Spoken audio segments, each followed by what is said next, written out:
जय हिंद दोस्तों, कैसे हैं आप सभी। आप सभी को जय हिंद। और आज की क्लास हम स्टार्ट करेंगे उससे पहले कि मैं आपको बता दूं कि आज का जो हमारा टॉपिक होने वाला है वो है क्वेश्चन बेस्ड ऑन एलिगेशन। तो एलिगेशन से आधारित जितने भी क्वेश्चन होंगे वो सभी आप बनाने में समर्थ होंगे तब जब आप इस क्लास को देख लेंगे। सारे क्वेश्चन आप एलिगेशन से सॉल्व कर लेंगे। तो पहले हमें यह भी जानना होगा कि कौन से क्वेश्चन एलिगेशन से बनते हैं और कौन से क्वेश्चन एलिगेशन से नहीं बनते। वो सभी चीजें, सभी कंसेप्ट हम सीखेंगे और उसके ऊपर प्रैक्टिस भी करेंगे हम।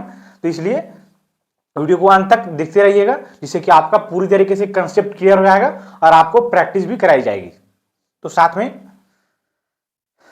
तो हमारा टॉपिक है क्वेश्चन बेस्ड ऑन एलिगेशन। तो एलिगेशन का जो यूज है हम कब तक तभी करते हैं जब पैसे को दो भागों में हम बांटते हैं। दो भाग हो तब हम यूज करते हैं। तीन भाग कर देंगे तो हम पैसे का यूज, एलिगेशन के मेथड का यूज नहीं कर सकते।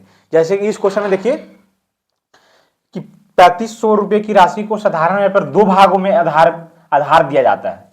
एक भाग को 7% और दूसरा भाग 5%। यहां पर दो भागों में पैसों को बांटा गया है। कोई भी राशि दो भागों में उधार दी गई है तो यहां पर उसी में हम केवल एलिगेशन का यूज कर सकते हैं। कोई भी जब तीन भागों में विभाजित किया जाएगा तब हम इसका यूज नहीं करेंगे। ये बात तब समझिए। और यहां पर देख लीजिए इसका स्ट्रक्चर क्या है एलिगेशन का। यहां पर आप लिखेंगे R1% और यहां पर जिस रेट पर आप पहला भाग दिए हैं वो और दूसरा भाग पर जिस रेट पे दिए हैं आप वो लिखेंगे यहां पर। और यहां पर टोटल R%, टोटल रेट कितना है उसको लिखेंगे। तो यहां पर यहां पर प्रिंसिपल की वैल्यू निकल कर आ जाएगी रेशियो में, P1 P2 का रेशियो निकल करके आ जाएगा। तो आइए इस क्वेश्चन को सॉल्व करते। तो यहां पर क्या बोला है कि एक भाग कितने परसेंट पर, तो 7% पर। तो उसको क्या लिखेंगे, R1 क्या हो गया 7, R2 कितना है तो यहां पर देखिए 5%, R2 हो गया 5%। अब यहां पर क्या निकालना, टोटल R, कुल दर कितना है। तो उसके लिए आप क्या करेंगे, ये फॉर्मूला लगा देंगे एस आई बराबर, ये फॉर्मूला आपको याद होगा, पिछले क्लासेस में आपने पढ़ा होगा। एस आई बराबर PRT/100 बेसिक फॉर्मूला है, ये आपको याद होगा। तो इसके आधार पर हम टोटल आर निकाल लेंगे। एस आई की वैल्यू कितनी है, टोटल एस आई है यहां पर देख लीजिए दिया होगा 5% की वार्षिक दर पर यदि कुल वार्षिक ब्याज 210 रुपया है। देखिए कुल वार्षिक ब्याज कितना है 210, सिंपल इंटरेस्ट की वैल्यू दी हुई है 210, प्रिंसिपल की वैल्यू है 3500 तो आप लिख देंगे 3500। आर की वैल्यू है हमें निकालना है और टाइम हो गया एक वर्ष का टाइम दिया हुआ है। इसको 100 से आप मल्टीप्लाई कर देंगे तो आपका निकल करके आ जाएगा, 2 जीरो से 2 जीरो कैंसिल हो जाएगा। तो आर इक्वल टू क्या निकल करके आ गया, आप 210 को 35 से डिवाइड कर दीजिए, आपका आर निकल करके आ जाएगा 5 से 35, 5 चौक 20, 5 10। आर बराबर कितना निकल करके गया 6%। आर की वैल्यू हो गया 6%। टोटल आर जो है कितना है तो 6% है, तो उसको आप यहां पर लिख देंगे 6%। ये हो गया। उसके बाद आपको क्या करना है, P1 P2 कैसे निकलेगा, यहां परसेंट आपको लगा देना है। P1 के लिए आप क्या करेंगे, 7 से 6 को घटाएंगे, जो भी संख्या बड़ी होगी उस पर आप छोटी में घटाएंगे आप। तो 7 से 6 में घटाएंगे तो P1 निकल करके आ जाएगा 1। यहां पर रेशियो, यहां पर ये भी 6 बड़ा है 5 छोटा, इसलिए बड़े में से छोटी को घटाएंगे आप, 6 में 5 गया 1। 1:1 किसका है तो P1:P2, प्रिंसिपल का अनुपात है 1:1।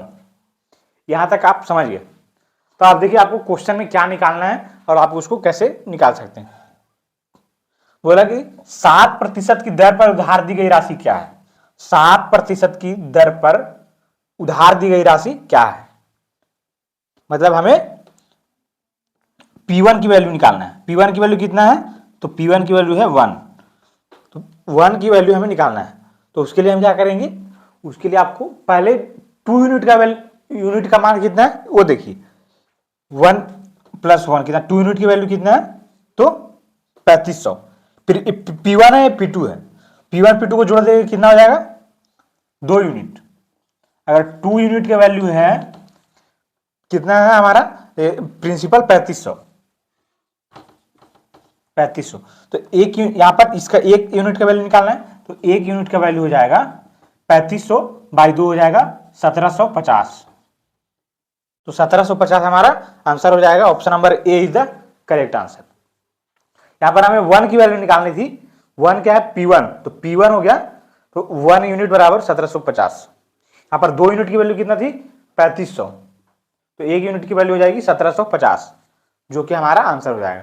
तो इस तरीके से आप एलिगेशन मेथड से क्वेश्चन को सॉल्व कर पाएंगे।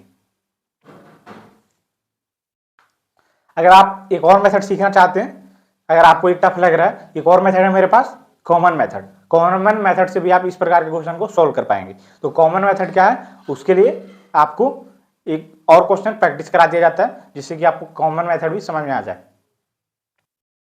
अगर आपको एलिगेशन मेथड टफ लग रहा हो, तो मेरे पास एक और मेथड है, वो है एलिगेशन मेथड ना होकर के कॉमन मेथड, जो कोई उससे भी आप क्वेश्चन को सॉल्व कर सकते हैं बहुत आसानी से। वो मेथड आपके लिए और इजी पड़ेगा, तो आप उसको भी देख सकते हैं। और अगर वो नहीं जम रहा हो, तो आप कॉमन मेथड से भी क्वेश्चन को सॉल्व कर सकते हैं। जैसे देखिए, क्वेश्चन को मैं कॉमन मेथड से कैसे सॉल्व करता हूँ।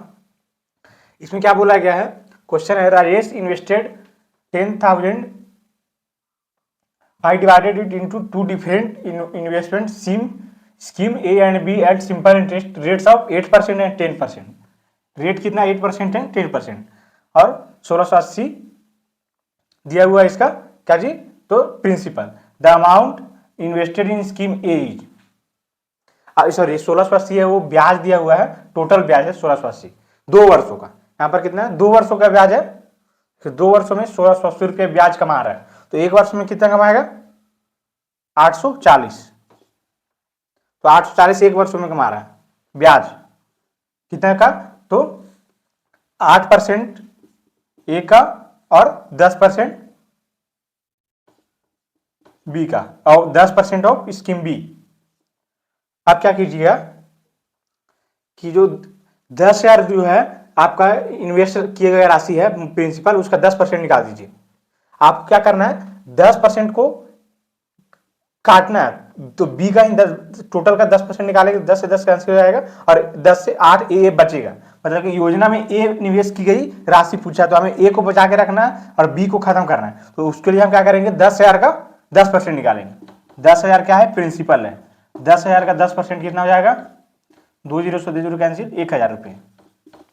तो 1,000 रुपये जो है वो क्या है, तो 10% of A and 10% of B. अब इसको आप माइनस कीजिएगा तो क्या होगा, 180 हो जाएगा, इधर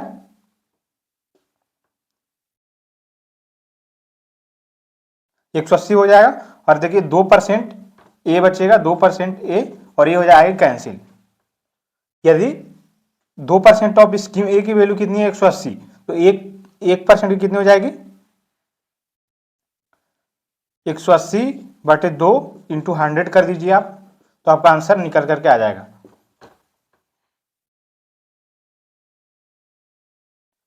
सॉरी, यहां पर जो है हमने कैलकुलेशन को मिस्टेक कर दिया है। 1000 में से आप 840 को घटाइएगा तो 160 हो जाएगा। यहां पर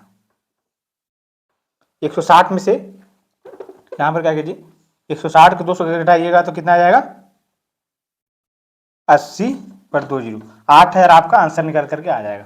ऑप्शन नंबर देख लीजिए, D is the correct answer. Option number D 8,000 आपका आंसर हो जाएगा। तो इस प्रकार से कॉमन मेथड से देखिए कितना आसान तरीके से बन गया क्वेश्चन। तो आप हो सके तो आपको अच्छा लगा, दोनों मेथड मैंने आपको बताया, जो भी मेथड आपको अच्छा लगा उससे आप क्वेश्चन को सॉल्व कीजिए। तो आगे की क्लास में हम नेक्स्ट टॉपिक को समझेंगे। आज के लिए था एलिगेशन मेथड और कॉमन मेथड। तो मिलेंगे नेक्स्ट क्लास में नए टॉपिक के साथ, तब तक के लिए धन्यवाद।